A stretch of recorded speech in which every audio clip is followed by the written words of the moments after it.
a pleasure, it's an honor, and it's a privilege to start the session. To start the session, the theme of the session today is conquer your fears. Okay, so what is fear? That's the question that is gonna be asked throughout the whole session, and I'm gonna be exploring throughout this whole session. What is fear? So while preparing for the session, I looked the word fear in the dictionary. Of course, when I say dictionary, I say Google. There's no such thing as traditional dictionaries anymore. They're vanishing. So I went to Google and I searched for fear. What is fear? The first definition that popped up was it's an unpleasant emotion that is caused by the fear, by the threat of danger, pain, or harm. Okay, so let's analyze this definition. So fear is an unpleasant emotion. We all agree that no one is happy when he's fearful, when he's in the fear mode. Okay, it's an unpleasant emotion that is caused by the threat of. What does it mean to be threatened by something?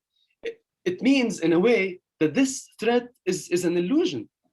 You know, if we are saying that it's it's an unpleasant emotion that's caused by the threat of danger, it means that this danger might be an illusion, not necessarily something real.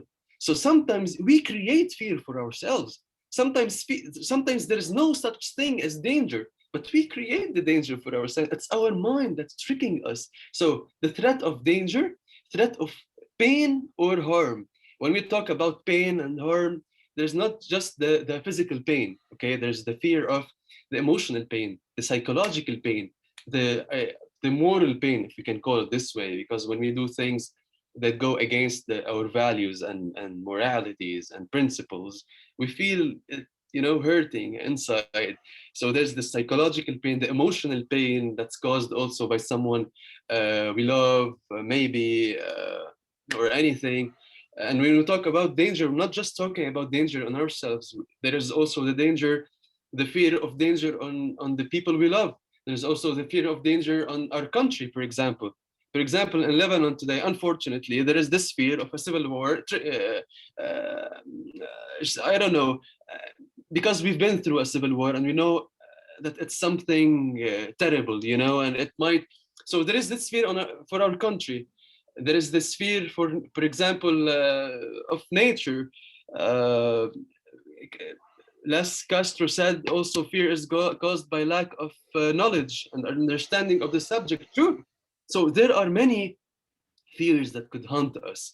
But the question here that I wanted to ask, okay, can we, instead of looking at fear with fear, instead of looking at fear with fear, why don't we look at fear in a different way? Why don't we change our perception of fear? Why don't we see fear as something positive for us? Why don't we use fear for our advantage? So I'm gonna share with you a small story, something that happened with me, a true story that happened with me before having cancer.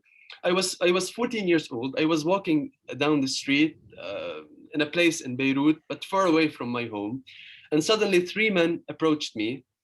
Uh, they started threatening me without any provocation from my side, of course. I was walking by my own peacefully. They started threatening me and they started beating the living shit out of me. Of course, I defended myself, but me myself alone against them wasn't enough. So they have caused me pain. They have caused me real physical pain. And when I got back home, I felt like I was damaged, not just physically.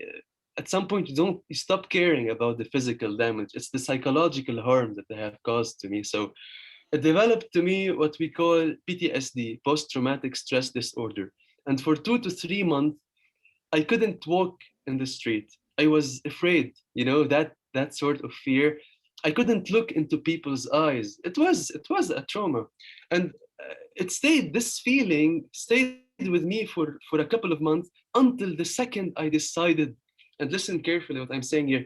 Until the second I decided I wanted to face my fear. So I took a decision why am I've never been like this before, you know, all my life since I was a kid. I used to run for elections in my class, become class president. I was always confident in myself and in who I am. uh, it wasn't easy for me to accept the fact that I lost all my self-confidence, so I decided to face it. Okay, so to face that fear, that's a true story. I wrote it down in my book. I started walking in the same street in which these guys have beaten the shit out of me, just to face my fear, just to tell myself, to prove to myself before proving to others or anyone around that um, it's okay. It's okay. I'm not afraid anymore about the presence of these guys in my life. You know, the image, the image of that guy who started beating me stuck to my mind for years. It wasn't easy, but at least I started facing my fear. And this is where I decided that I have to go to the gym. I have to start practicing, building my physical. Uh, you know, that was one good positive thing that I took from it. By deciding to face fear, it was like a challenge to me to become a stronger human being. And going to the gym isn't just about building muscles, it's also about building self confidence, it's about building resilience and consistency and character. So I went to the gym, and a couple of years later, I enrolled into that class, into that Russian martial arts class. You know, I enrolled into that class because I always had in my back mind that in life, unfortunately, there are a lot of, unfortunately, people who like to do us harm. I don't like to say bad people. Human beings are God's creation. No human being is, you know, we all have this good thing in us. But there are people who like to do us harm. There are people who like to hurt us. There are people who, so we have to be strong enough for it. That's why I enrolled into that Russian martial arts class. And I was blessed to have a teacher who was a bit spiritual. So he used to tell us, he used to consecrate half of the class just to explain to us that when you are in a fight, more than 50% of the fight happens here. It's about how you address your opponent. It's about how you see him. It's about the feeling you make him feel before going into a fight with him. You start winning the fight before making the first punch. Imagine to what extent that was important for me. And then in my second class, I jumped from Russian martial arts to mixed martial arts class. In that second class, I had another coach who once told me, look, Sharif, I feel there's a lot of anger in you, but you have to know how to use it well. So when you are in a state of fear, okay, there's so much adrenaline that starts to pump in your body, okay? You can use this adrenaline in two ways if you're in a fight, okay? Either you can chicken out and run away. I love this word, chicken out, which can be wise, which can be a wise decision. Sometimes it's wise to run away.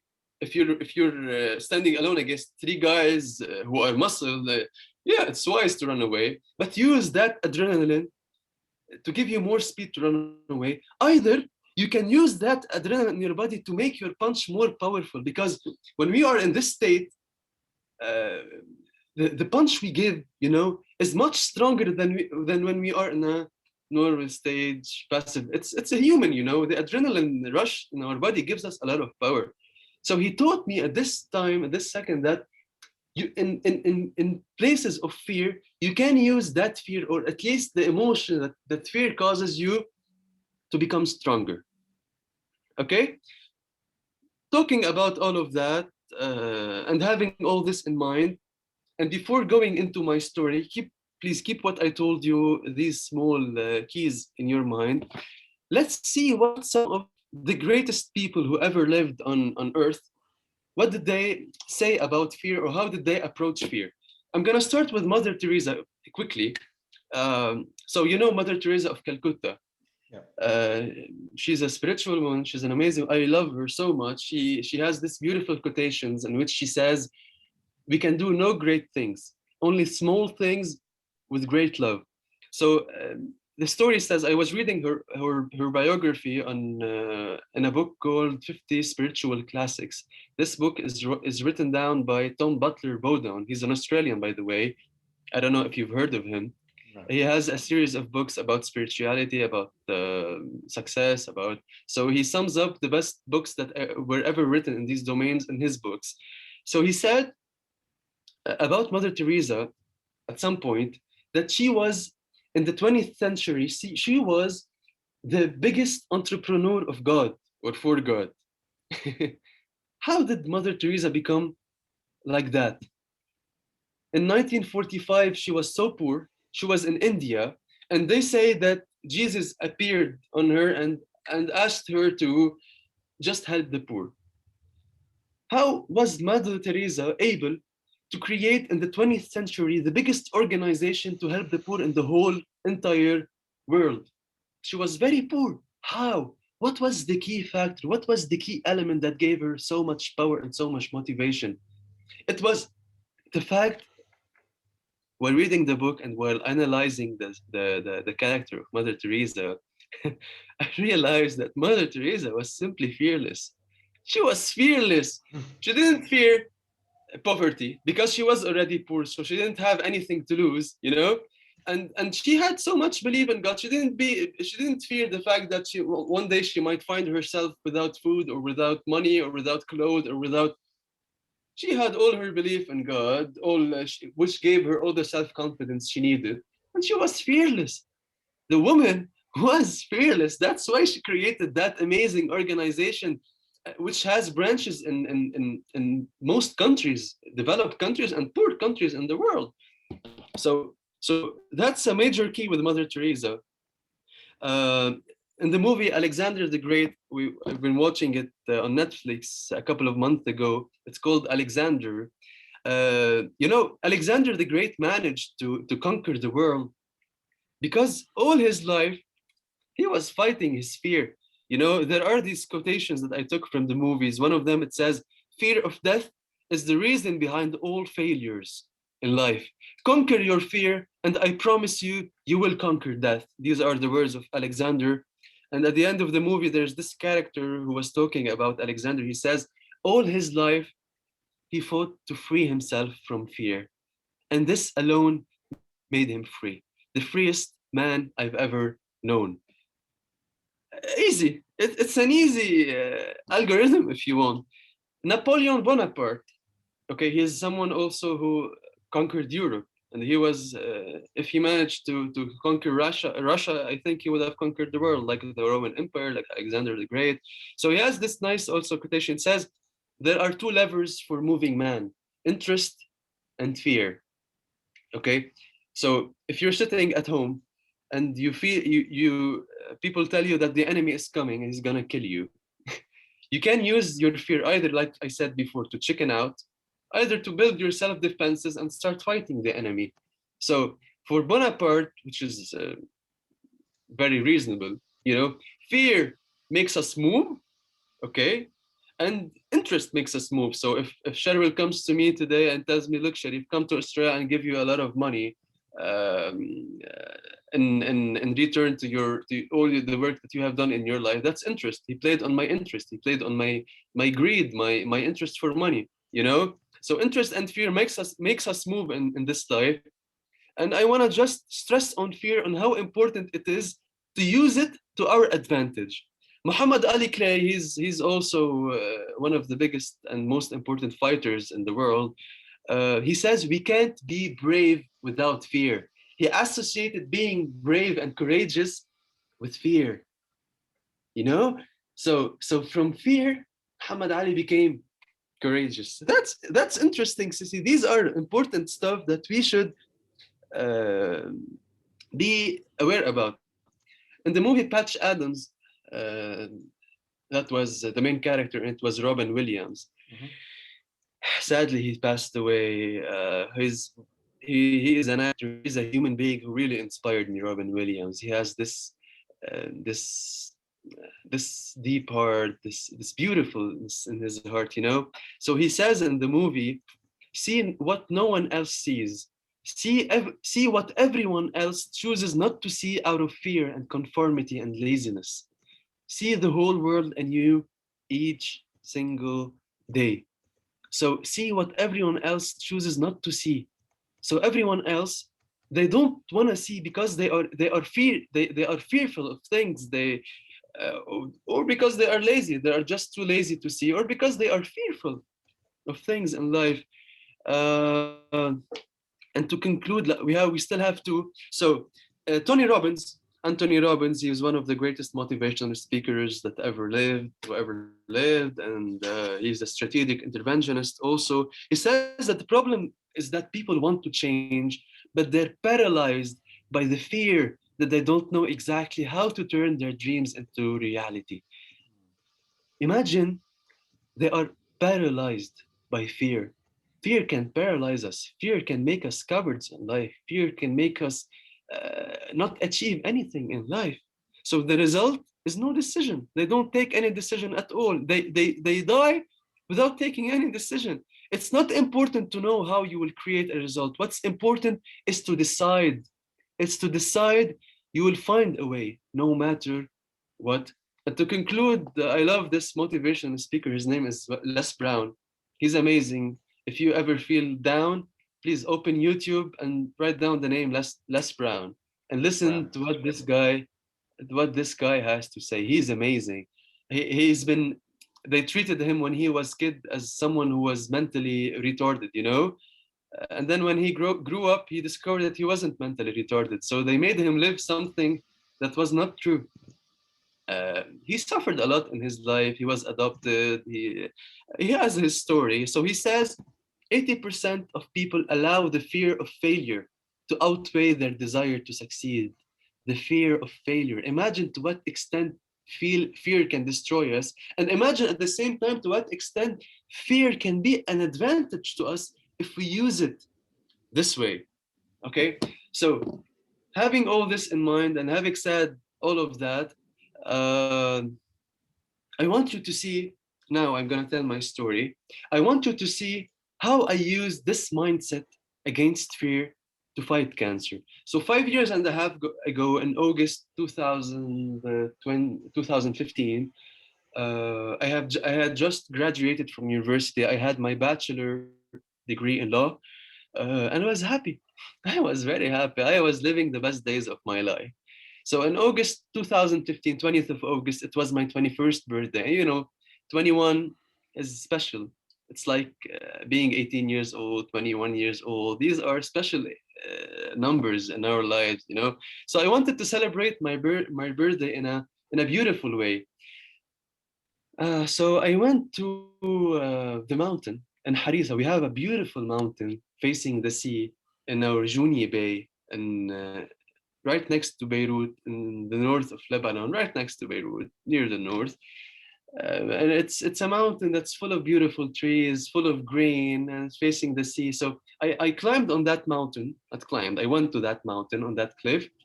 There was an expert with me. We put on a parachute and we jumped from that cliff. It was beautiful. It was beautiful. It was amazing. Experiencing what it's like to be flying. I was very happy. You know, I was planning for my future. I was very excited about the future. You know, I had just graduated from university. I was just one step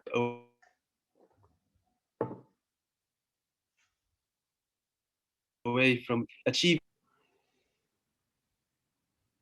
sorry, I think the internet went off. So I was one step away from achieving my lifetime ambition to become a lawyer. That was my ambition at the time. Look where I am today. Look where I was 5 years and a half ago. And I was happy. I was planning, dreaming, flying. Uh, but you know what? There is this proverb, this international proverb that says, life is what happens to you when you are busy making other plans. Life is what happens to you when you are busy making other plans. So 9 days later, I knew I had cancer, blood cancer. As if life, as if life saw me flying and happy, enjoying it. It was looking at me and laughing. What the hell is this guy doing? Come back to earth, my boy. Come back to earth. There's a lot of suffering. There's a lot of pain that you should experience, that you should taste. You haven't seen anything that all your life. You've been happy. You've been blessed. You've been You've been surrounded by a beautiful family, by love, which is a blessing, but you haven't tasted yet what it means to be alive. You have to suffer. You have to suffer. So I felt as if life came to me. It clipped or it cut my wings and told me, "Come back to earth, my boy. You have an experience that you should go through in order to learn." So I learned to see life in a positive way. I learned to see the good things in life since the day I knew I had cancer. You know, it's very important how we see things in life. It's very important how we react to this stuff in life. So I had three choices. Okay, so I had three choices. Either I play the role of the victim. Okay, I start blaming life, blaming God, blaming destiny with that very famous question, why me? Okay, I had this choice. I had another choice. Either I play the passive role, the role of the observer. So I just see life coming at me and I just sit there. I take my chemotherapy, I take my treatment and just observe it calmly without doing any sort of reaction. And trust me, there is sadly a lot of people who take that way. It's a choice. It's a choice, you know, and there's plenty others who take the first way, which is the playing the victim role also. It's a choice. And there was that third choice, which I love, which was to play the role of the conqueror. You know, so as I felt that a storm was coming in. Okay, so there was a storm coming in, and I told myself, why I don't become I won't use the word God because it might show negative things. But why don't I behave as if I am Zeus, as if I am the god of thunder, like they say in the ancient Greek religion? You know, I want to enjoy the adventure. So the storm to me was an adventure. Okay, instead of being the victim of this adventure, why I don't control this adventure? You know, in a way or another, I'm the one controlling. I'm the one conquering the adventure. And this all made sense to me because all my life I've been adventures. All my life I've loved challenges. The storm was a challenge to me. Just cherish the challenge, enjoy it. It's all about, dear brothers and sisters, it's all about how we see things in life. So it's a matter of perception.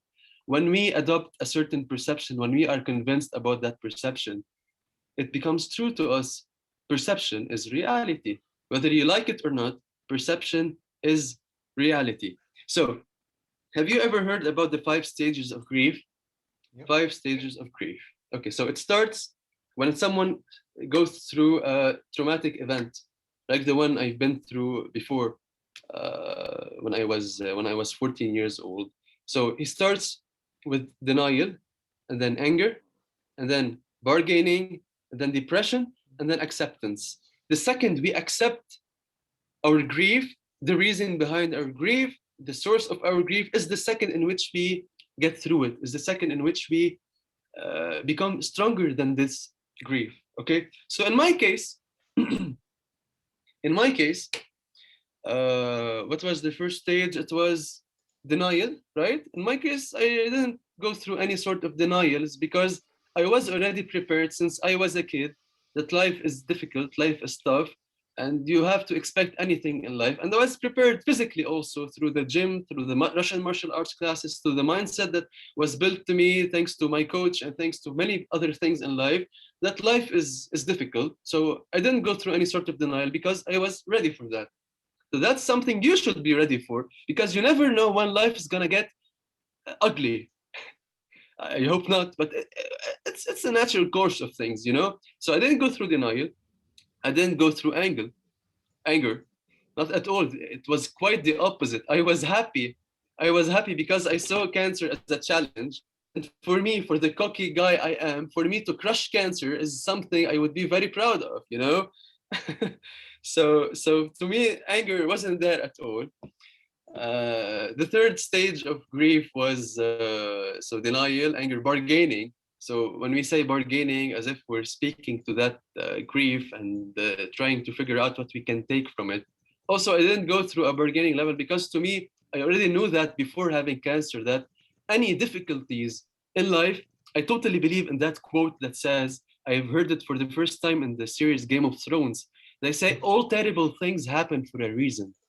All terrible things happen for a reason. So I always believe that difficulties in life are for us, for our advantage. You know, they aren't there to break us. They are there to teach us something important. So bargaining also wasn't part of that grief at all. Depression. I didn't go through a depression. Quite the opposite. I was also happy to be facing cancer, just to prove to myself that I can get over cancer, all that stuff. So and there was acceptance. So the second I knew I had cancer, I accepted the fact that I had cancer, and that gave me so much power. I felt since this first second that I was in control. So, having cancer, blood cancer, ALL type, which means acute lymphoblastic leukemia. You know, it was acute, it was aggressive. The doctor told me if I don't start chemo right away, I'm gonna die in 2 weeks' time, approximately.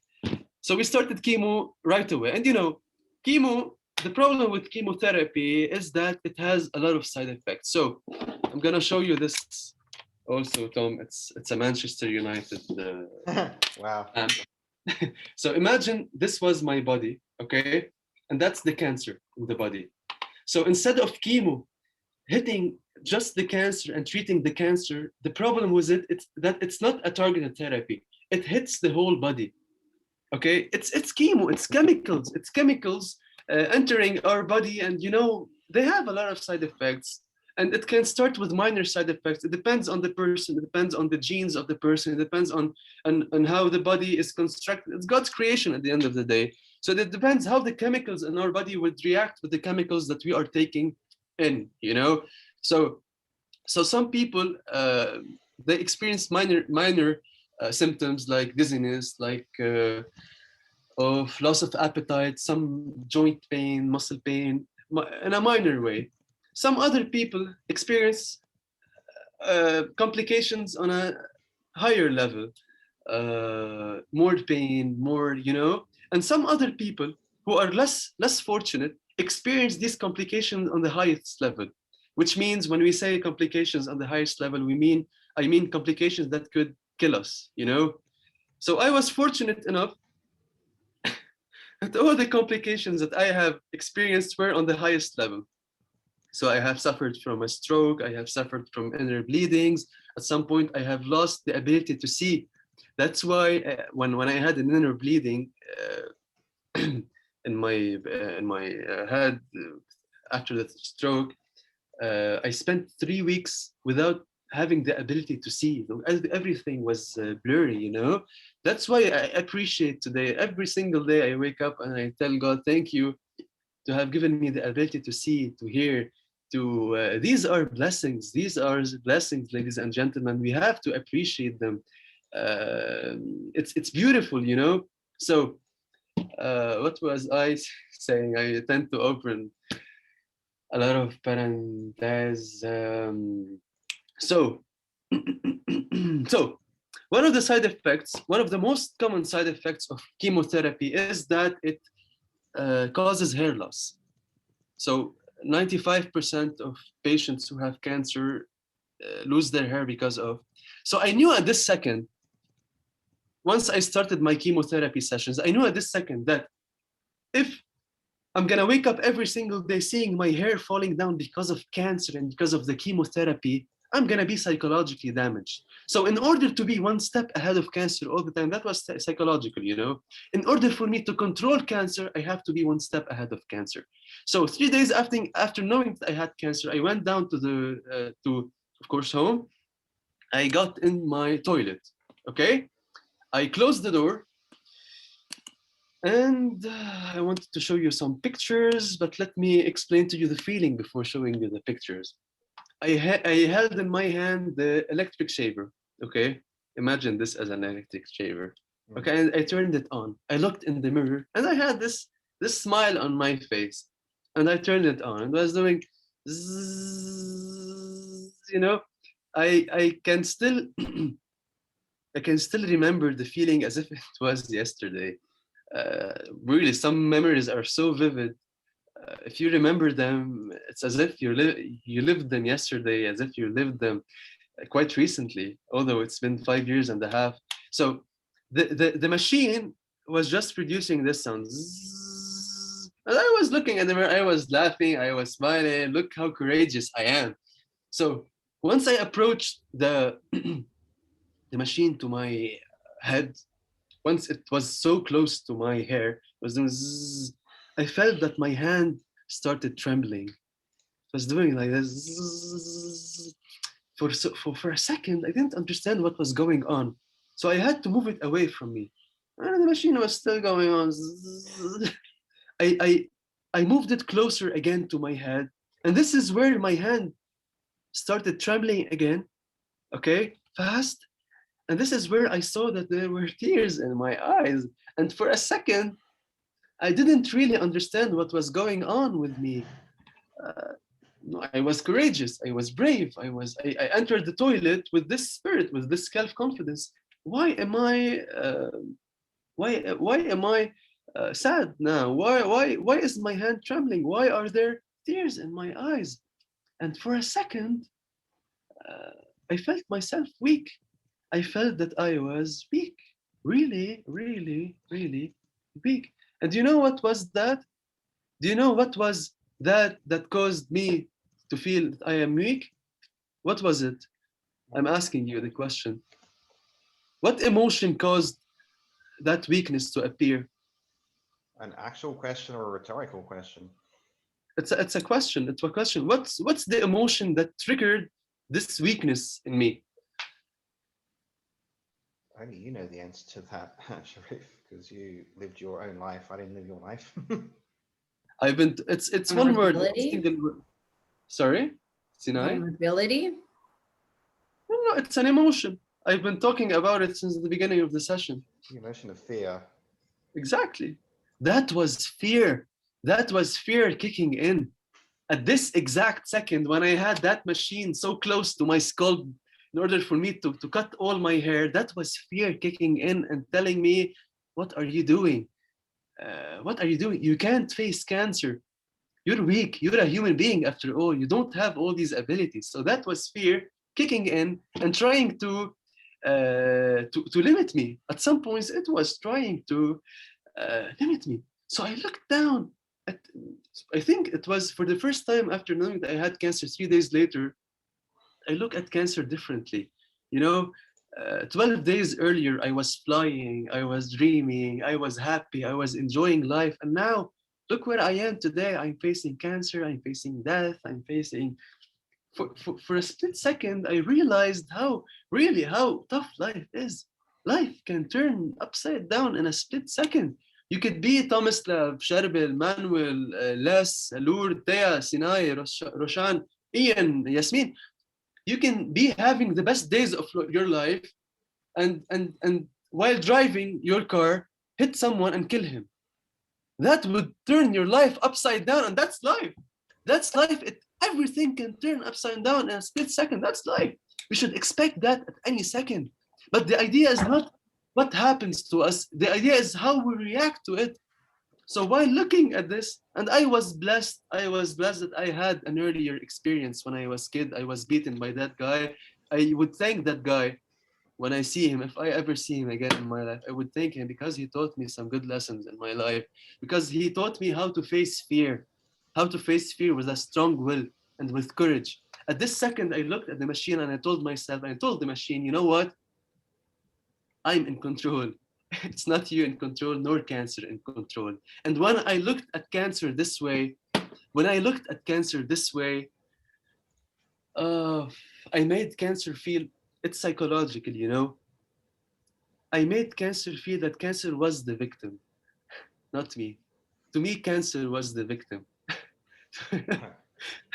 You know how confident that sounds to be, how I don't know how you see it, but to me, cancer was my victim. And this is when, with all the self-confidence in the world, I approached the machine to my head and I cut all the hair that was in my.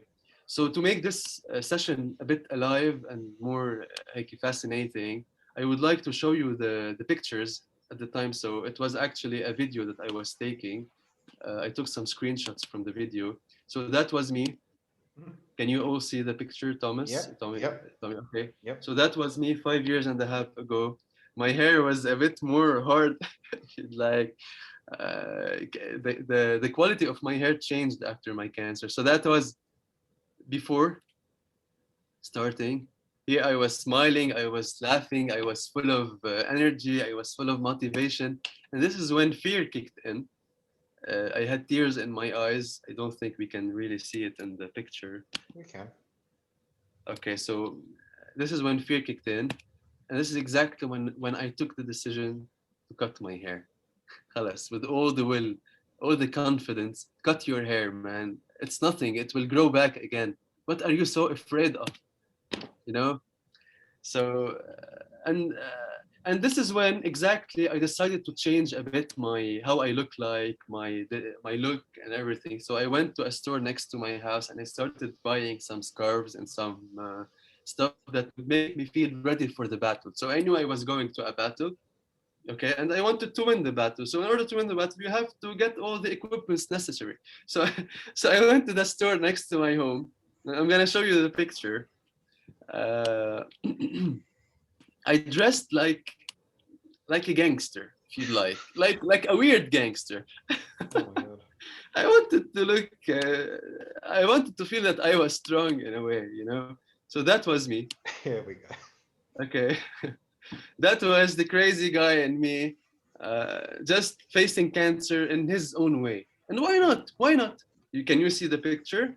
Yep. Uh, Okay, so I had the scarves, the mask, and this was and I had also scarves.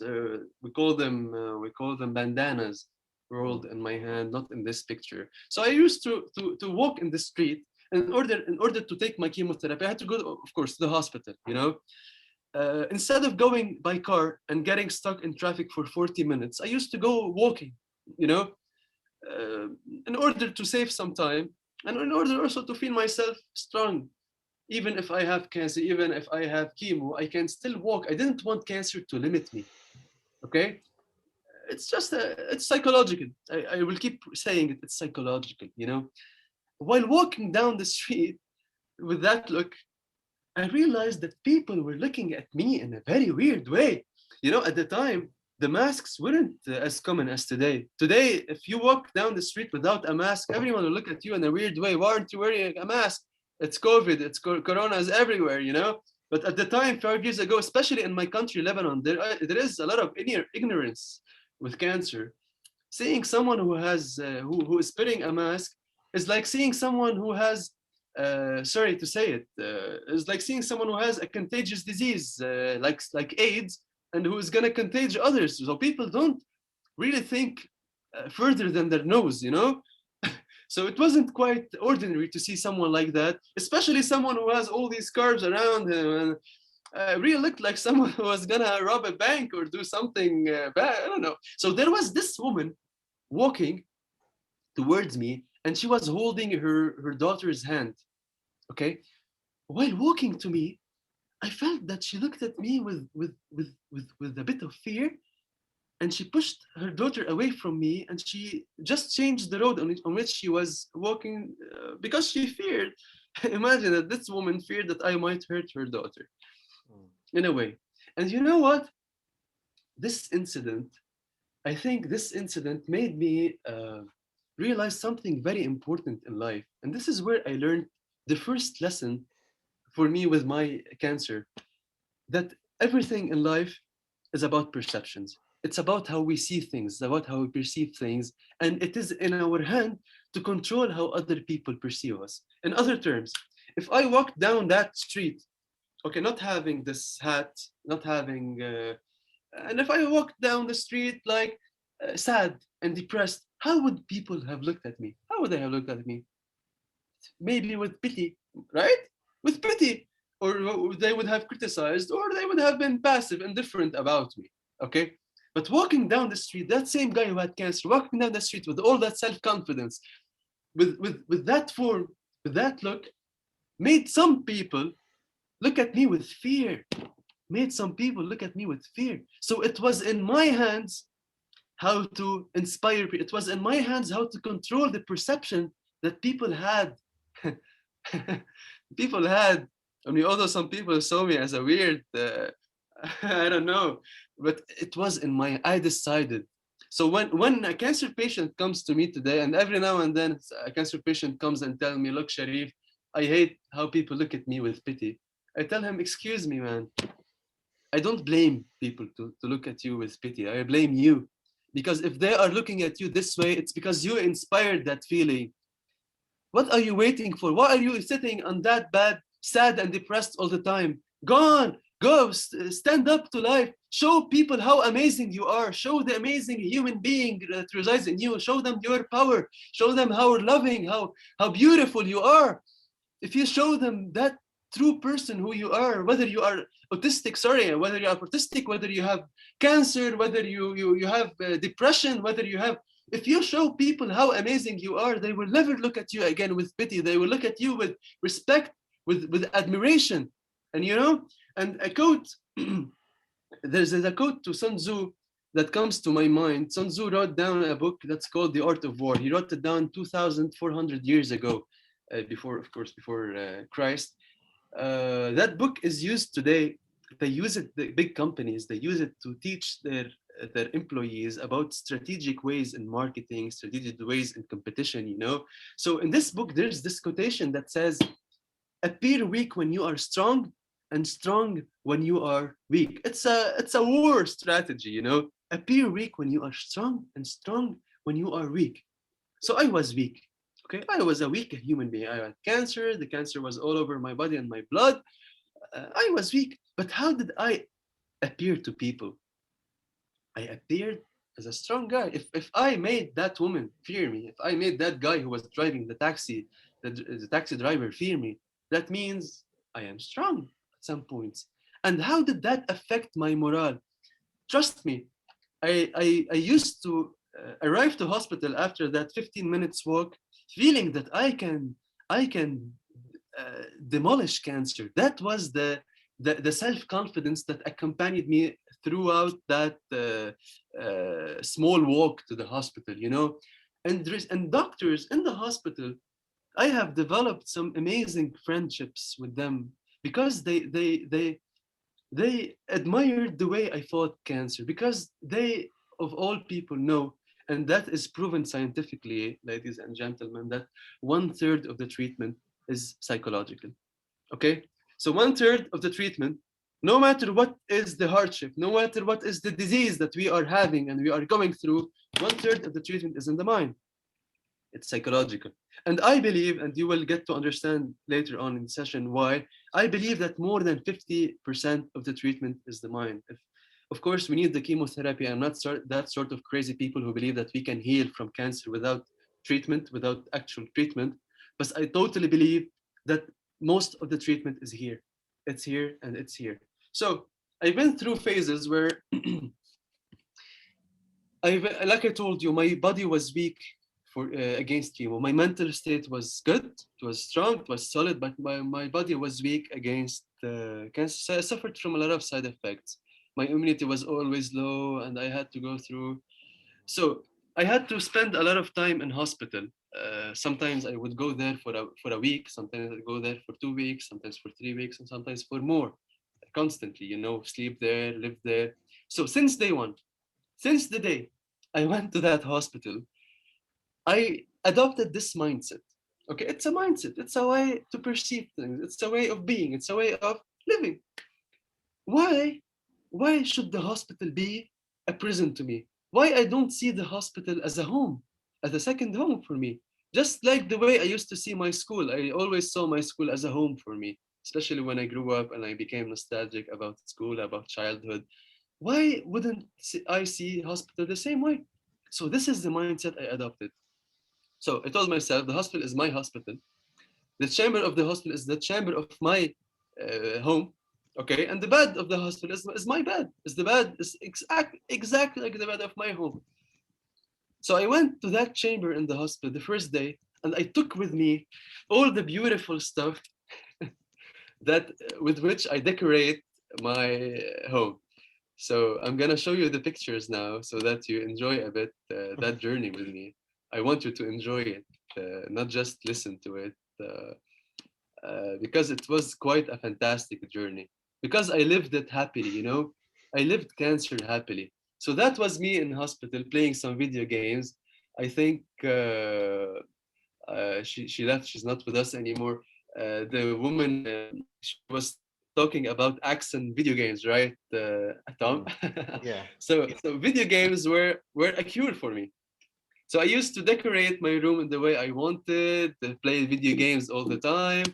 Uh, that was me facing cancer. I adopted the pirate mentality of facing things and obstacles in life. I was just enjoying changing my looks, changing my. That was me enjoying the time before taking the chemo. And these were my friends, my companions. Little Sharky, with whom I won't say with whom I slept. It's very weird to say that.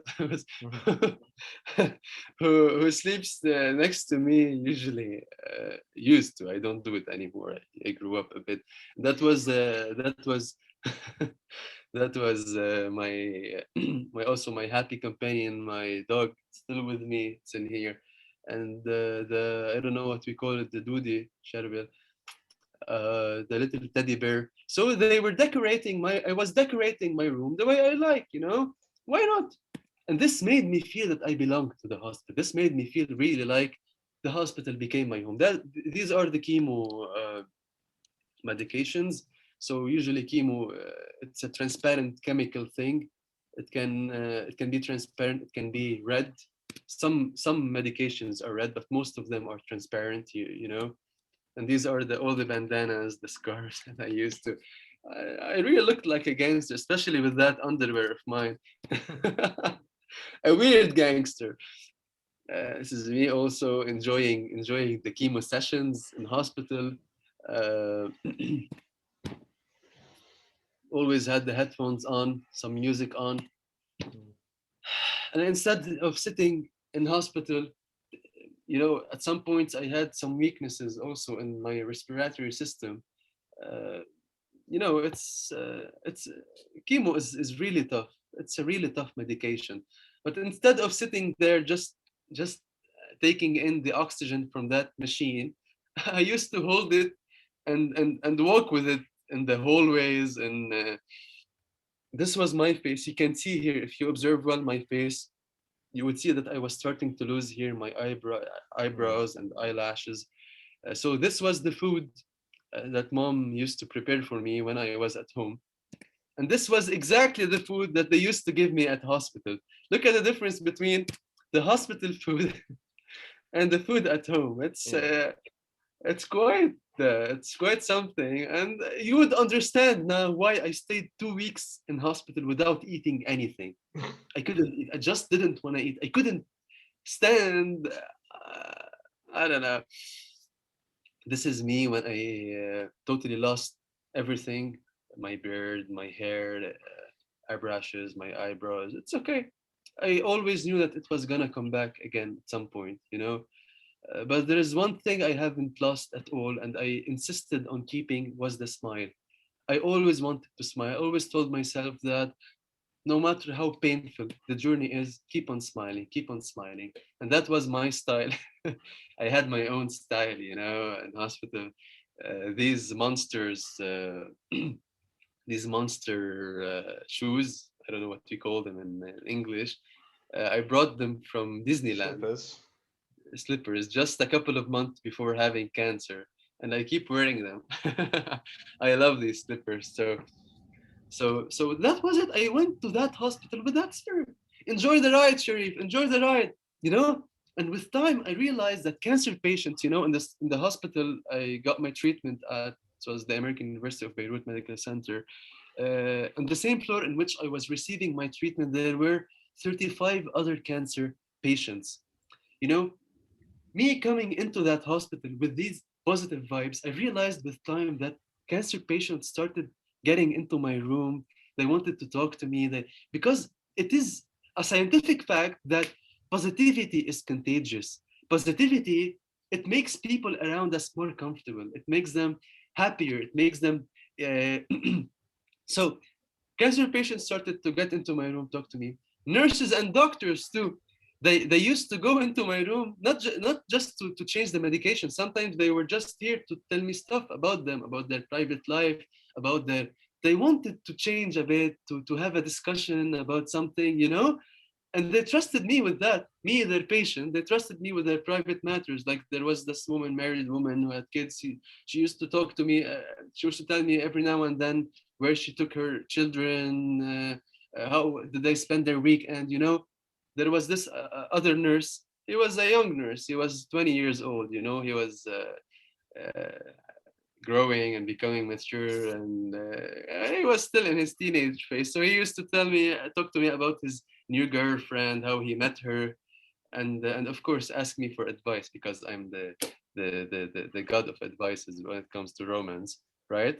No, I'm kidding, I'm joking. So so I built beautiful connections with these people, with these nurses. And more than that, I was a bit crazy.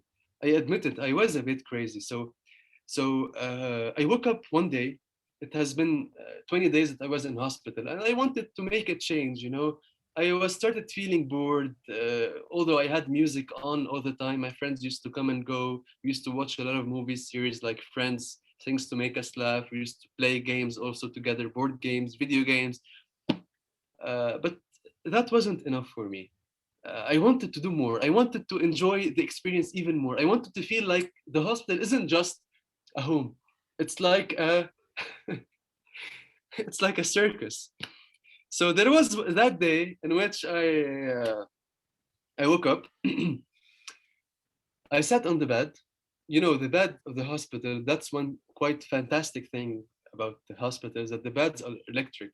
They can go up and come down, and go up and come down. So I was playing with the bed, going up, coming down, going up, coming down, going up, coming down. I wanted to play PlayStation, okay, football, FIFA. You know, I'm a big Manchester United fan, so I wanted to smash my opponents on FIFA. But I didn't like how I wasn't comfortable, okay? So I wanted to change a bit the decoration of the room. So I looked around me and I saw I saw that empty chair. Great, great, that's it.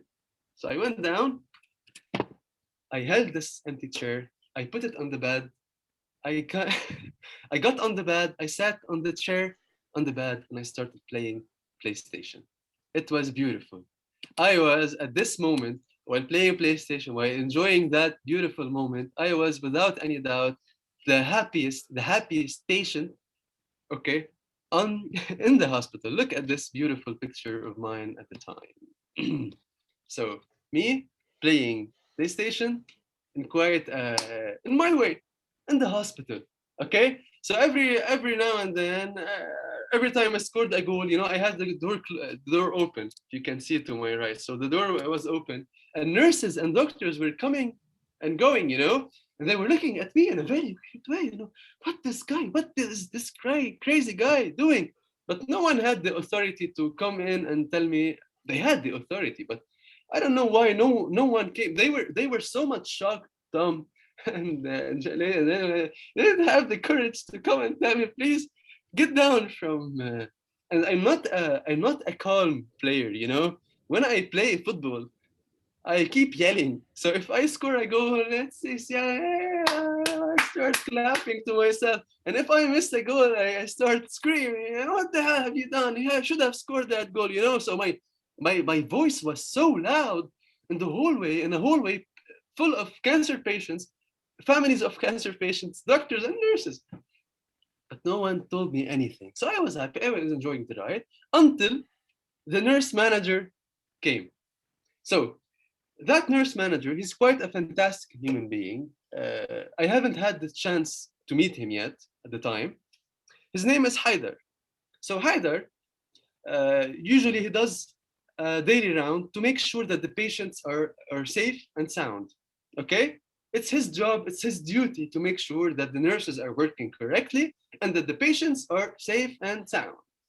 So I'm imagining with you, Haider started his round with the first patient. He was passing by his room. Okay, he saw a civilized patient, a natural patient, sitting in his bed, eating his breakfast. Great. He moved on to the next room. He saw a civilized patient, a natural patient, sitting on the chair, speaking with his family or reading the journal. Great. He reached to the third room, the room in which Mr. Sharif was playing PlayStation. So I was playing PlayStation. I was enjoying it. I was happy. I was living the life. You know, I was living the life while having cancer in the hospital. And suddenly I feel there is someone staring at me in a way. So I turn and look at him, and I see that Haidar guy looking at me with his eyes wide open, with his mouth wide open. The guy was shocked. The guy was and he stormed in my room. He closed the door behind him and he started yelling and screaming, "What the hell are you doing? Get down from that! Get down from that bed! I have children, I have family. If the administration sees you this way, you could end up my career, you can end up everything. What the hell are you doing? I've been working here for 30 years. I've never seen someone crazy like you. Get down from that." The guy was so tense. The guy was, as much as he was intention, I was enjoying them. I couldn't hold myself back from laughing. He was going through a tough phase. I was going through, what do I say? But you know what? This incident, I wouldn't call it an incident. It was an incident for him. For me, it was an opportunity to build a close relationship with Haider. So me and Haider, from that day on, we became really close friends. 2 weeks ago, I went to that hospital. I saw Haider. Every now and then we communicate. He always greets me with warmth, and he always tells me, "Sharif, I was always inspired by the way you faced cancer, that joy of life." So for Haider, seeing someone like that doing that, of course, it's something shocking and something not ordinary, but it did inspire him at some point because he saw in me someone who is facing cancer with joy, not with depression, nor with sadness, but with joy. You know what? And that also inspired the other doctors and nurses at the hospital. So doctors were starting to tell their fellow doctors, "Have you heard about that crazy cancer patient who was putting a chair on the bed to play PlayStation?" I became I became famous with that in the hospital. Second day, 3 resident doctors. Resident doctors are doctors who are our age, my age, 25, 6, 7, 8. They're still young, they're still youth, they love life, they love to play video games. So second day, there were, I'm not kidding, all what I'm saying are true stories. There were these 3 doctors waiting in turn to play against me, PlayStation, to play football against me. And I smashed them all, one after the other. And one day there was this doctor, his name is Carl. He's also young, he was 27, 28. He stormed in my room with a PlayStation CD in his hand. And he told me, "I want to play against you. I knew that you are a great player and I want to play against you." I told him, "Who are you again?" He said, I'm one of your doctors and I want to play with you PlayStation. I joked with him. I told him, "Man, this is a hospital. It's not a networking room." We used to joke a lot together. And starting that day, I developed with Carl a beautiful connection. He used to come to my room every single day. He used to finish job at 7 o'clock. The CD that he brought from home was a Mortal Kombat CD. So it's all about fighting. And, we used to play every single day, Carl and I, PlayStation. He used to finish at 7 and stay with me 1 hour, 1 hour and a half, 2 hours. I was I was in love with the way Carl treated me. But you know what? There was that small thing that used to always intrigue me. Why would Carl spend that much time with me? Why wouldn't he go at home? And I asked him this question one day after 2 weeks, which I saw him every single day, played with him, PlayStation every single day. I asked him this question, "Look, Carl, why don't you finish your job? I love what you're doing with me, but why don't you finish your job and go back home, change your clothes, sit down with your family, friends, go breathe some fresh air far away from your workplace? Why are you spending so much time with me? I wasn't your friend before having cancer. You knew me just recently. Why are you investing so much time with me?" And do you know what Carl told me? And that was the second lesson that I learned from cancer. He told me, "Sharif, this is the only place in my life now in which I feel there is hope, in which I feel that sort of hope. That was striking to me, at the time, uh, because that guy, that doctor, he's rich. He comes from a rich family. He's studying medicine at the most expensive university in the country. He's paying $40,000 a month, sorry, a year, a year to study medicine, which means he comes from a rich family, or at least a family who is well enough, So that guy could have gone to any place in the world. He could have traveled to the most beautiful places on earth to find hope. But he found hope in a place where there's a cancer patient fighting for his life. Why? Why? That was striking to me, and it made me realize at this time, at this second, at this moment, that we as a human being, no matter how hard the obstacles you are facing, no matter how tough the experience might be, we still have the ability, we still have that power because God gave us this power. That's why I started this session with you saying that you autistic people are gifted. Every single human being is gifted, is special. God created that, gave us this power. Why don't we use that power also? Even if we are facing cancer, even if we are facing the deadliest of all diseases, why don't we use that power to face life, to be in control of life, to inspire others? So while having cancer, I realized that I was inspiring people around me just because I decided to do so. It was a decision, it was a choice. I chose that cancer was an adventure. I chose to be in control. I chose to conquer cancer. I chose that the hospital was a home for me. I chose to bring all the loving things, the things I love with me to the hospital. It was a decision that I made. It was a decision, it's a decision. No matter who you are, no matter who you are, you're suicidal, you're depressed, no matter who you are, believe in yourselves, believe in yourself. So one good thing about all of that, about all the positivity, Charlie Chaplin says, laughter, a day without laughter is a day wasted.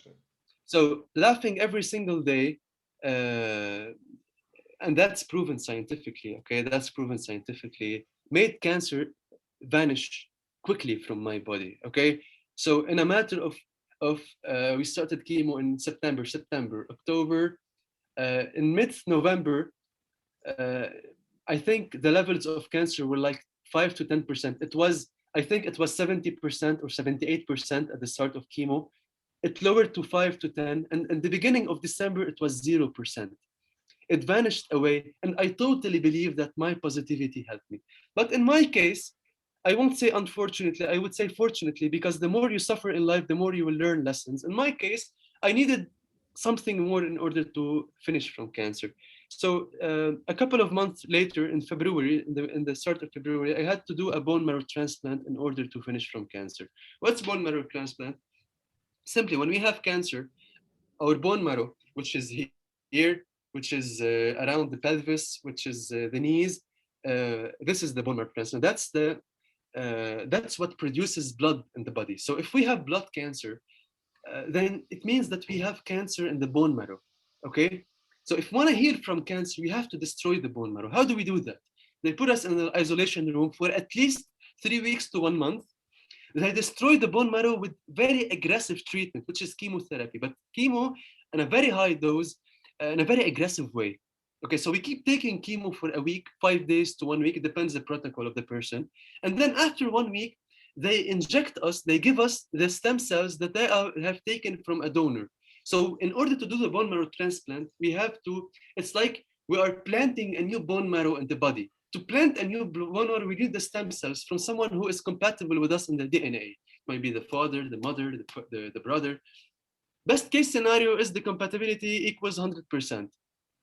80% is a bit less, not best case scenario, and 50% is the worst case scenario. Worst case is not to find someone who is compatible.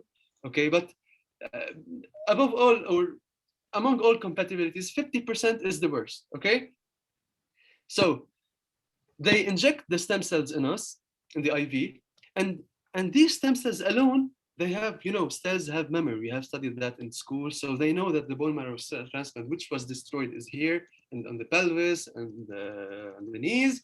They plant themselves by themselves, and they create by themselves a bone marrow which is new. So 3 weeks after me going into that room, The doctor came to my room.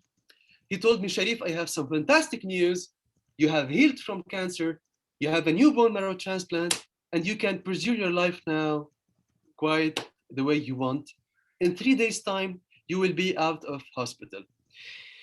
Now, let me ask you this question. It's a rhetorical question. Do you think my experience would have been quite, uh, I won't say fantastic, quite worthy of sharing if it stopped here? I always told myself, since day one, that was the mindset, that cancer was a blessing to me. Cancer was going to teach me a lot of lessons. But in order for us to learn these lessons, we have to suffer. We have to suffer. So I'm glad that my experience didn't stop here. I'm glad. So one day, 2 days later, and one day before going out of the isolation room and going back home free of cancer, I went to the toilet and I saw that there was blood in the urine. Okay? When you see blood in the urine right after a bone marrow transplant, that's a very bad sign. That means that something went terribly wrong in the transplant. Okay? And this is where I was afraid. I was afraid. And my memory took me back 1 month earlier, before going to the bone marrow transplant unit, before doing any sort of operation in general. You sit with your doctor, and the doctor starts telling you what would you expect, and the chances, probabilities of surviving and dying, and all that stuff. So I was sitting with my doctor before doing the bone marrow transplant, and he was telling me, "Look, Sharif, you have to know this before going further. 20 out of 100 people, 20 people who, each 20 people who enter that room don't get out of it. They go out up there. They go, they meet God, they die, and in your case, because the only compatible persons were your brother, sister, and mother, and they were only 50% compatible, you will suffer more, okay? And there is a bigger threat on your life. So you might expect a 30 to 35% mortality rate. So I told him, okay, what do I do? I have cancer in me and I want to smash cancer. So what are my options? He told me, Sharif, you have two options. He gave me a choice. He gave me a choice. He told me, either you do the bone marrow transplant. Okay, the good thing about bone marrow is that if it succeeds, you get rid of cancer in a matter of 1 to 2 months, which is perfect. But there is a high risk on your life with it. Or either you'd go for 3 years of chemotherapy, knowing that 3 years of chemotherapy would have much less risk on your life. It won't be that fatal. So he gave me a choice. The doctor gave me a choice, and you know what? I didn't think twice. On the spot, he told me, you can go and think of it and make your decision slowly. You know what? I didn't think of it twice. I said, doctor, I am confident enough that I'm gonna smash cancer. So if I can smash it in 1 to 2 months, why would I waste 3 years of my life to do so? My belief in God, I believe a lot. I have this faith that gives me this confidence, and that's a blessing after all. I told them, I believe that God doesn't want me to die. I believe that God wants me to learn a lesson out of this cancer and apply it in my life, maybe help others, maybe. So if I can finish from cancer in 2 months' time, I will take, and I will win 3 years of my life doing the things I love, the things I should be doing, the things I'm passionate about. So going back to the story, when I did the bone marrow transplant, uh, when I saw that there was urine in my blood, blood in my urine after the bone marrow transplant and before leaving the isolation room, I don't hide at you. I was afraid. I was afraid, and I told myself, Sharif, I hope you didn't make the wrong decision. I hope you didn't. Uh, we'll see. So when I went there and told my doctor about what happened with me, he looked at me sad. He had this sadness in his eyes. And he said, Sharif, um, I'm sad to tell you that very bad news. You are going through a terrible complication. Okay, it's rare and it's terrible, and it happens after bone marrow transplant, but you are quite lucky because it doesn't happen with a lot of people, and you are one of those people. You are quite unlucky, if you'd like. I told him, what was that complication, doctor? He said, it's called veno-occlusive disease. You can look it up on the internet, VOD, medical definition, or veno-occlusive disease. So this veno-occlusive disease, it hits the liver and the kidneys. Okay, so my kidneys weren't working at all anymore. So in 4 days' time, I gained 15 kilograms of water and fluids and medications because my kidneys weren't working at all. My liver was sometimes working, sometimes not working. You know, if the liver stops working for more than 24 hours, we die instantly because our blood becomes toxic. The liver's job is to clean up the toxicity from the blood, you know. So the doctor was doing all what he could to save my life, and the bad news about all of this, that I shouldn't have opened internet, but I did. The mortality rate of the veno-occlusive disease goes up to 95%. So I was facing quite an extraordinary complication with a very high mortality rate. Doctor was doing everything he could to save my life. I love that doctor. I truly do. He communicated with number one hospital, cancer hospital in the world. It's called MD Anderson in the United States of America, to try to figure out what to do. He had to give me a medication that was expired because there was no medication in Lebanon that could treat this case because it was rare. Look how lucky I am. So we had to bring the medication from Italy, and it took days. So meanwhile, in order to try to save my life in a way, he gave me a medication that was already expired because he believed that it could give me at least a little bit of chance. And despite all of that, things were going really bad until he reached a stage where he lost hope. Of course, he didn't say that to me. He may have informed that to my parents, but he did inform that to my doctors. That's how I knew. He lost hope, and he said it would be a miracle if this guy survived from cancer. Now, let me ask you this question, a rhetoric question too, and let me show you this video. How do you think? How do you think I was facing all these hardships at the time? Okay, now knowing me, and knowing how I am, how I think, how do you think did I take all that? I'm gonna show you this video of me. I shot this video when I had cancer when I was in that isolation room, when I was going through these obstacles 5 years ago. And just listen carefully, please, to what I'm saying, and look well to how I looked like at the time. Okay, so that was me, and this is the video. Places you have to adapt to your new life. You have to adapt all the pain that it causes you. You have to adapt to the miserable days that will follow. And how do you adapt? By thinking that the days that will follow are not miserable. They will be good days. You know what I mean? And by keep telling yourself that every pain that I will feel, I will control it. I am the man. I am the one who controls my disease. It's not my disease that controls me. And that's the most important thing. Adaptation. Key to survival, really. Trust me. With a hard will and always fighting, never. So my question to you now, and I would like to hear, of course, your what do you have to say about that? Why this terrible time?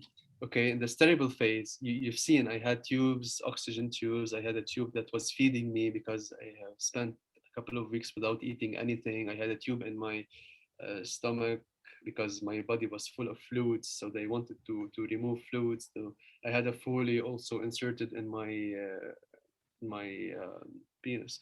So my also my face. You've seen my face. It's not anywhere near my face, my normal face. You know, I was in pain. I was suffering. Why haven't I surrendered?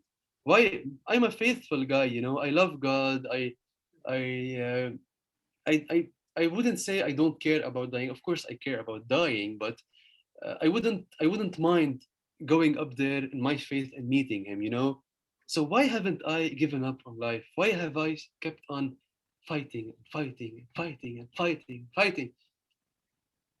Can you please, Les, Marcus, Manuel, Tom, Sherbil, Ian, John, Roshantea, I would like to hear what you think, please, if you'd like, of course.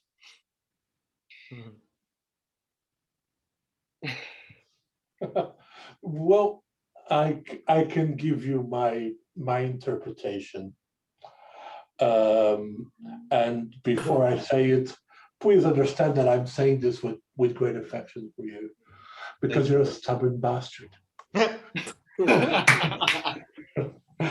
Because you don't know how to not. This is perhaps one of the most interesting forms of courage that I've ever encountered. It's people who just don't know how to quit.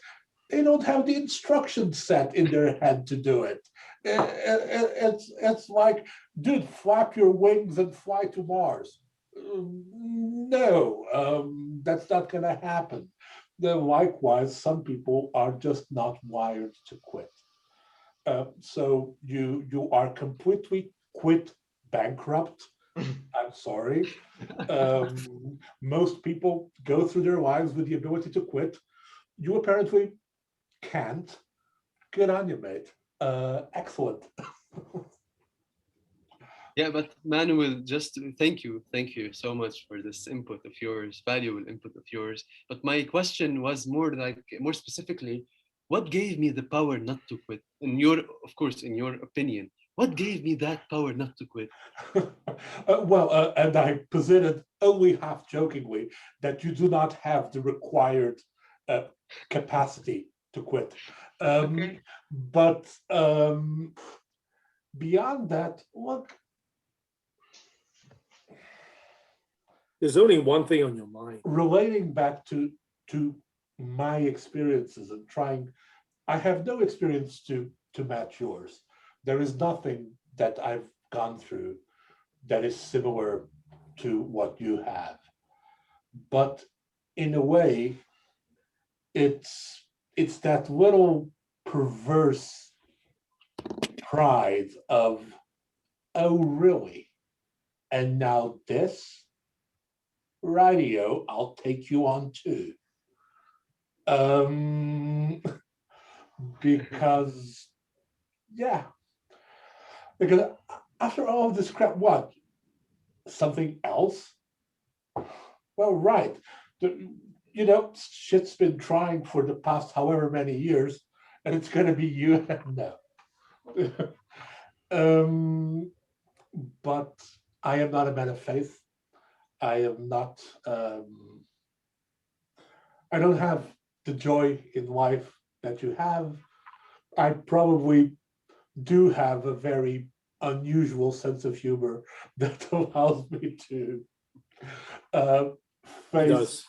I usually say that, oh, you've had so many near-death experiences. Yes, the poor dear. Death has had so many near-death experiences. It must be horribly disconcerting for it.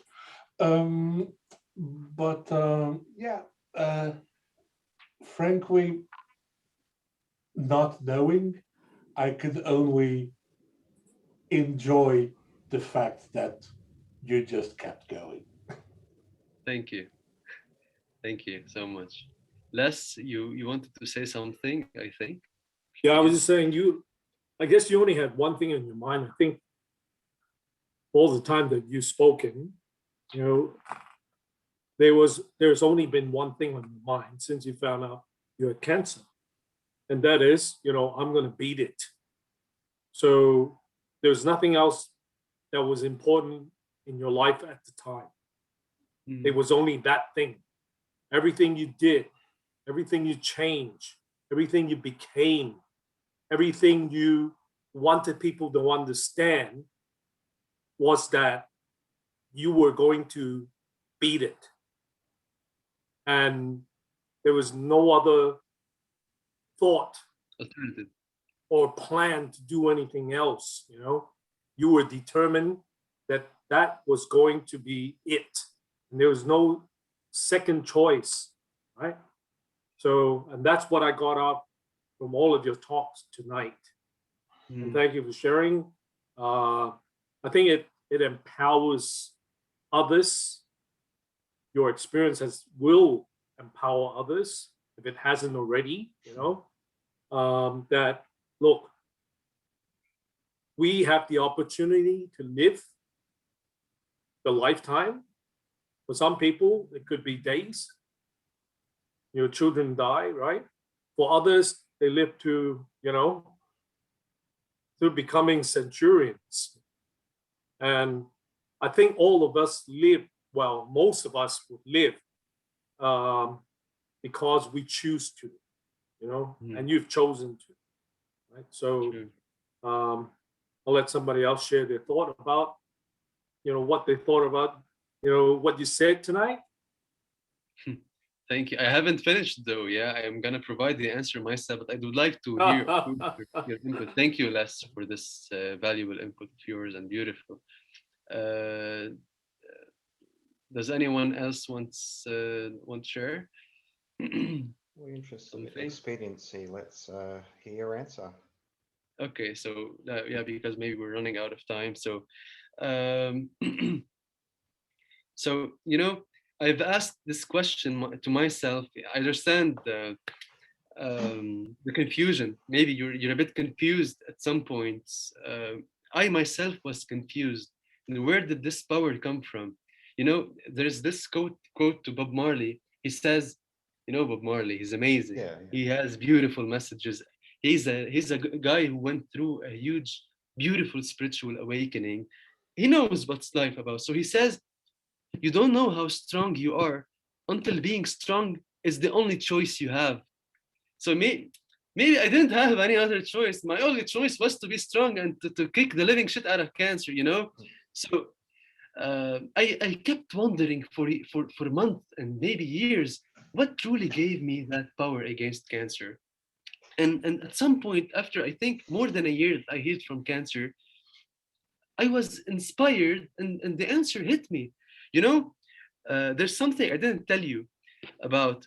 When I was with my doctor, when he was telling me about the operation, before going into the bone marrow transplant room, what I didn't tell you was that my dad was sitting on my right and my mom was sitting on my left. So when the doctor started throwing these numbers, 20% mortality rate, 30% mortality rate, 35%. For me, I was chill. Okay, it's okay.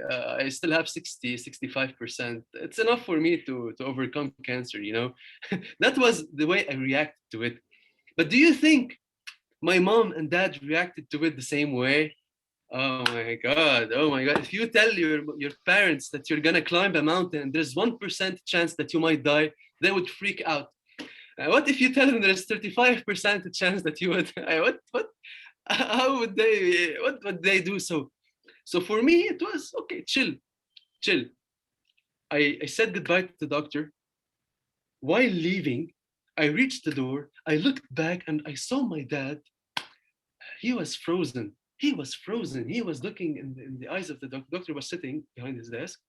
He was nodding his head, and my dad was speaking with pain, that pain. He was telling his doctor, he had tears in his eyes. He was saying, please, doctor, that's my eldest son. I love him so much. I don't want to lose him.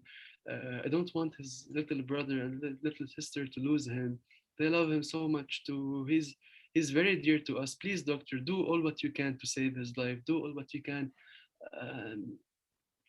I saw pain for the first time in my life. I saw that pain in that fear, that pain, that it's fear at the same time. It's what was fear, that emotion, that unpleasant emotion that's caused by the threat of danger. So there was threat on the life of his son, and he was fearful. He was weak. And it hit me big time. It hit me big time. The second that if I die, okay, if I die, I would be maybe happy. I'm gonna go, I'm gonna meet God. Like the Vikings say, you know, I don't have the Viking philosophy sitting in Valhalla with Thor and I don't know whom and Freyr. But I would maybe be happy, but would my parents be happy? Would my parents? How would they react to that? How painful would that be for them? Seeing my mom all day long, sitting by my side, you know, she forgot everything about her life just to be by my side at this terrible time in my life. That's how much she loved me. You know, thinking about them, it was a wake-up call for me. You know, Sharif, if you made the decision to go to the bone marrow transplant unit, you will do absolutely all what you can to survive cancer. Life and death isn't in my hand. No one can control life and death. No one. We're human beings. That's all. That's our limit. Okay. But at least I can make sure to fight till every second with every fiber of my being to stay alive. Just at least to prove to my parents that I fought. You know, I was fighting for you. I was fighting for your love. I was fighting because I don't want to leave you behind. I was fighting because I want to stay next to you. I want to stay by your side. Their love, the love, the affection that they showed me gave me that power. It's all about so seeing me in that video, holding that camera video and speaking this way, maybe in my unconscious mind, it was a way for me to uh, in case I died, for my parents to see the video later on. It was a proof for my parents that your son didn't let go of you. Your son fought till the very last second for you. You know, I wanted to. They gave me power. Their love gave me so much power in my life. Also, seeing my brother, my sister, the way they were there, my friends, my friends since school, since childhood, the way they stood next to me. You know, the love and affection they showed me. You know, I have a friend. He's my best friend. He gave me blood 11 times. He used to come and go, just Sharif, be alive. Take all my blood, just be alive. Another friend of mine who was a school friend since childhood, uh, I used to ask her, why do you keep coming to the hospital, knowing that we were never close friends? She told me, Sharif, with the memories, with the small memories that we created together, I felt if you leave this world, there would be something missing in my life. I love you. She was a friend. She said it to me as if I love you. I don't want it to go. You know, there's a quote to Albert Einstein. I learned it when I was at school and I wanted to impress my teacher with it. So it says, I never understood it. It says, only a life lived for others is a life worthwhile.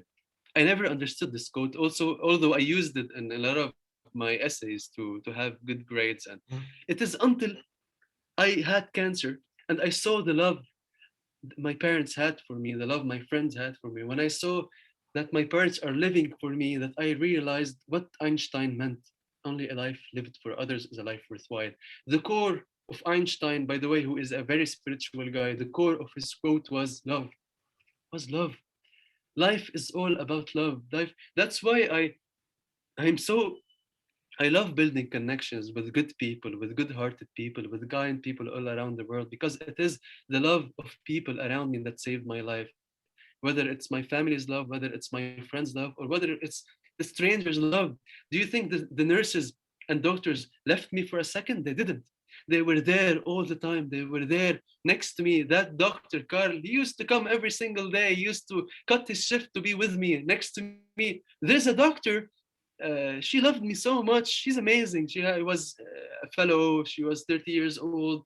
When she knew I was going through that ordeal, she started crying. My mom said she shouldn't have cried, you know, in front of my mom and dad because they were afraid to death when they saw my doctor cry. But why did she cry?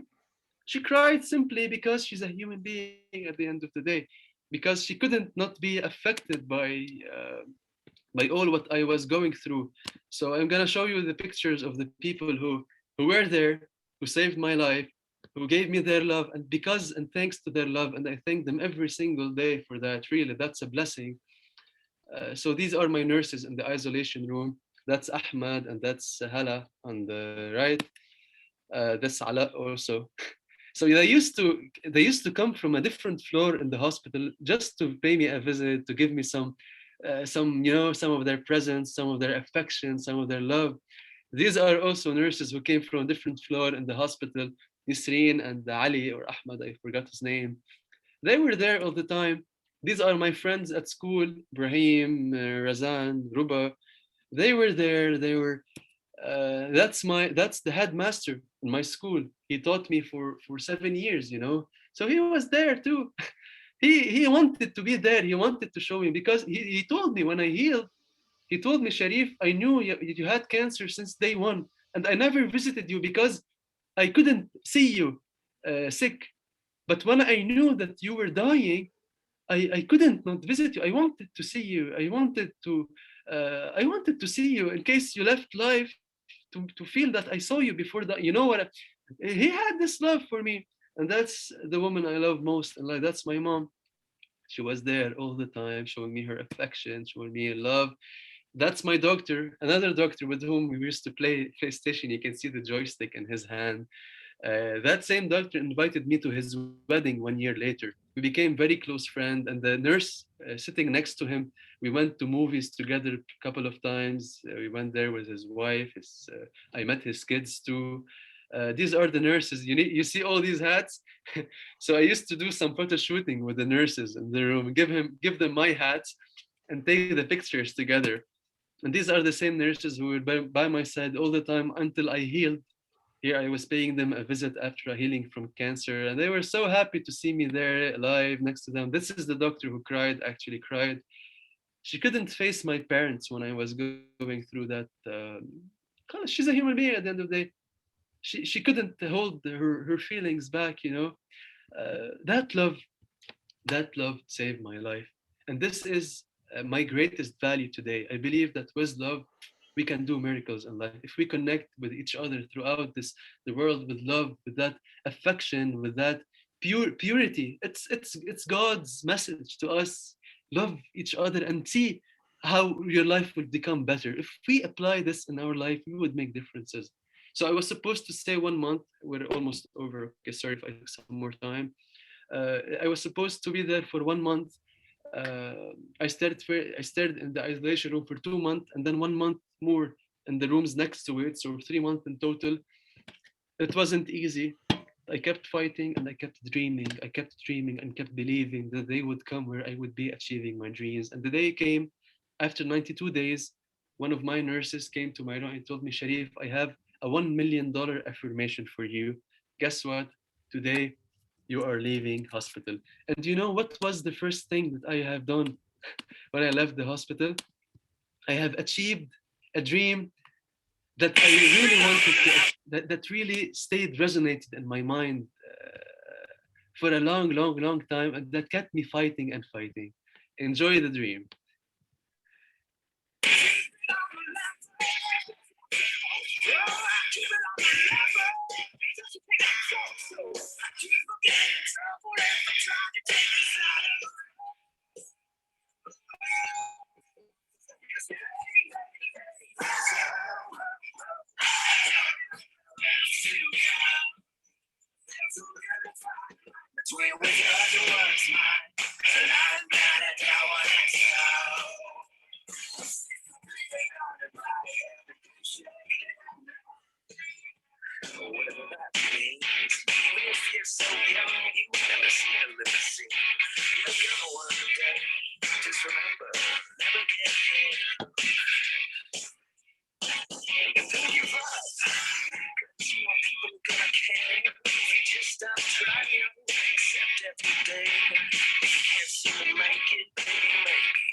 I was so happy to the point where I forgot the instructions. I totally forgot. I was so happy. I totally forgot when I should close my hands, when I should open them, when I should. I was the happiest guy, not just because I was flying, but because simply, 5 months ago, I was in the hospital. I was going through quite a great ordeal. My doctor lost hope of my survival. A lot of people lost hope of my survival. But kept believing, the stubborn bastard I am, I kept believing that the day would come where I would prevail over cancer, where I would conquer that disease, I would crush that disease, and where I would be realizing the beauty of my dreams. And that's one of the greatest lessons that I learned from cancer, besides, of course, love, that dream big and believe in your dreams. If you dream and if you believe in your dreams, nothing would be able to stand in your way of achieving the beauty of your dreams. Don't listen to what haters have to say. Don't let life destroy you. Don't let it destroy you. Just believe in yourself. Just learn how to appreciate everything, even the hardships. Appreciate the hardships, because you will get to learn the most out of these hardships. And right after finishing from cancer, I'm gonna show you. I I wrote down my first book about cancer, just to spread all the positivity, all the lessons that I learned in it. Uh, so that was the book. I wanted to give the book a strong title, so I named it I Am a Living Legend. Not because I believe that I am a living legend, not just I do believe that I am a living legend, but I also believe that every single human being on earth is a living legend. We are all miracles. We came here out of the collusion of sperm and ovule. That's what we call it in English. Sperm and ovule made the people who we are today. That's a miracle by its own. We are all living legends. So I wanted to show people, and especially cancer patients, that cancer doesn't mean the end. It might be the beginning of a new chapter in your life, of something better, of something more beautiful.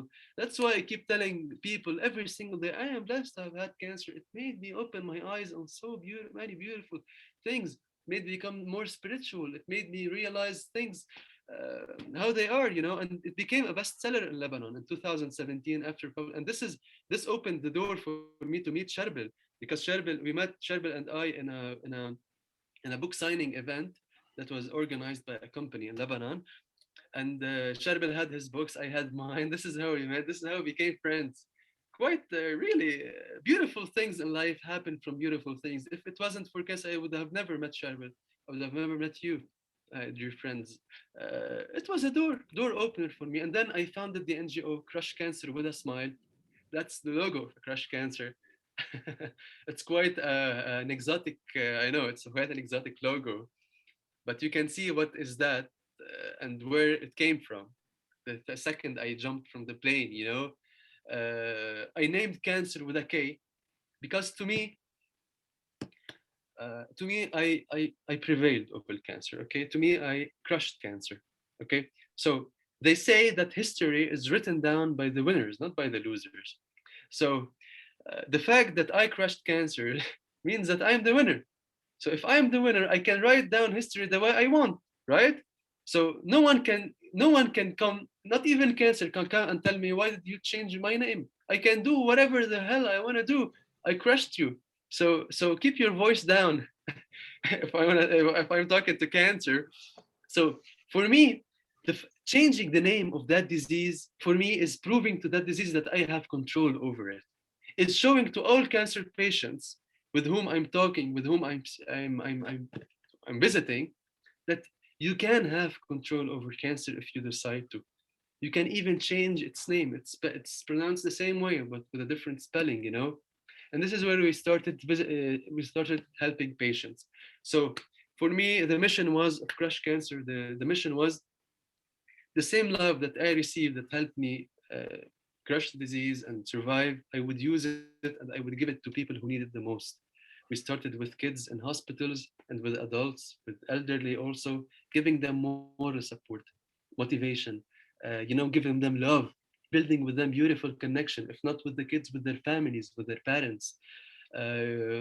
So the main mission of Crush Cancer was to give love, to build that bond, because I believe that love is so much powerful. It can heal people. The second mission of Crush Cancer. See, look at this beautiful kid. That's a girl, by the way. Look how happy she is. So the second objective, we have four objectives, main objectives. The second one of the four were the social events. Social events, part of them were to teach the kids of our generation, the small kids also, how to be humane and loving.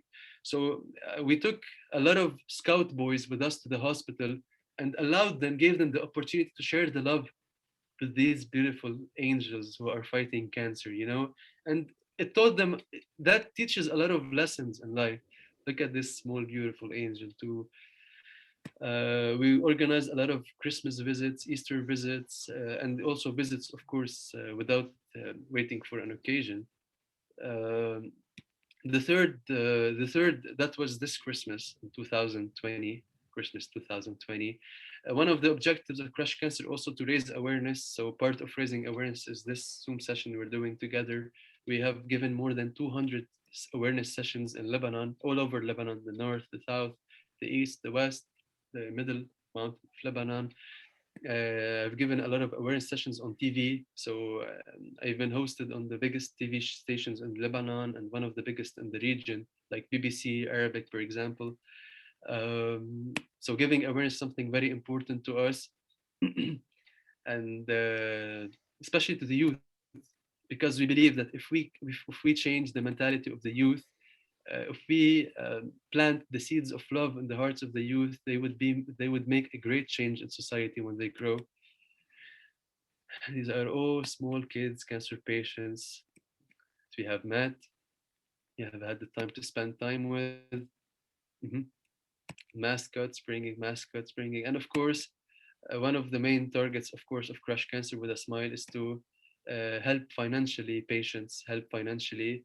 This is our weakest side by until now, because Lebanon is going through a terrible crisis, the worst economic and financial crisis of its history. So here we had some young teenagers donating money to the doctor of the patient, in the name of Crush Cancer, of course, and in their names, of course, so that they help the poor kids get the treatment they needed. So Lebanon is going through this terrible ordeal, and we're trying as much as we could to raise funds, but nothing is helping. Our currency has lost 100% of its value, and but we keep asking for help from embassies, from people outside Lebanon, because the state isn't able to help patients, you know.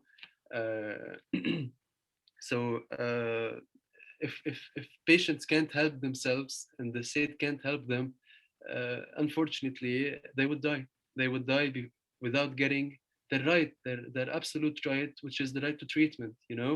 That's why we try as much as we could to we ourselves to help them through fundraising donations. So that was part of the fundraising campaigns that we have participated in. We have regrouped kids from different schools, and we have run in the Beirut Marathon. We had our own tent in the marathon, and so we collected some money from the marathon with which we either we bought gifts to patients, either we bought medications, or either we donated the money like they are to patients.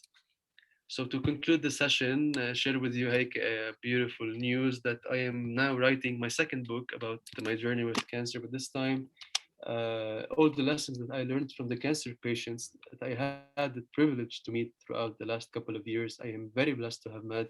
And sadly, a lot of these patients have passed away, but they have taught me beautiful, beautiful, beautiful lessons in life that I will be sharing in this book, and hopefully, and that's my book, by the way. And so I hope, guys, I'm sorry if I took some time. Think took quite some time, 1 hour and a half.